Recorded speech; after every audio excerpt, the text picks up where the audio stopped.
Ang panalangin ng 3:00 ng hapon ay nagsisimula sa paggunita sa pagpanaw ni Jesus at paghingi ng awa para sa sanlibutan. Sinusundan ito ng panawagan sa banal na dugo at tubig bilang bukal ng awa at magtatapos sa pagtiwala kay Jesus bilang hari ng awa. Mga kapatid, kaibigan, migo at maging sino ka man tayo'y manalangin. Sa ngalan ng Ama, Anak at Espiritu Santo, Amen. Pumanaw ka Jesus, subalit ang bukal ng buhay ay bumalong para sa mga kaluluwa at ang karagatan ng awa ay bumugso para sa sanlibutan. O bukal ng buhay, walang hanggang awa ng Diyos.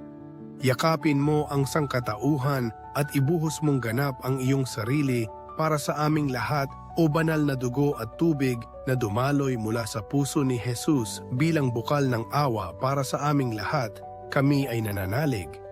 Sa iyo, banal na Diyos, banal na puspos ng kapangyarihan, banal na walang hanggan, maawa po kayo sa amin at sa buong mundo. Banal na Diyos, banal na puspos ng kapangyarihan, banal na walang hanggan, maawa po kayo sa amin at sa buong mundo, banal na Diyos. Banal na puspos ng kapangyarihan, banal na walang hanggan, maawa po kayo sa amin at sa buong mundo. Amen. O Jesus, Hari ng awa, kami ay nananalig sa iyo.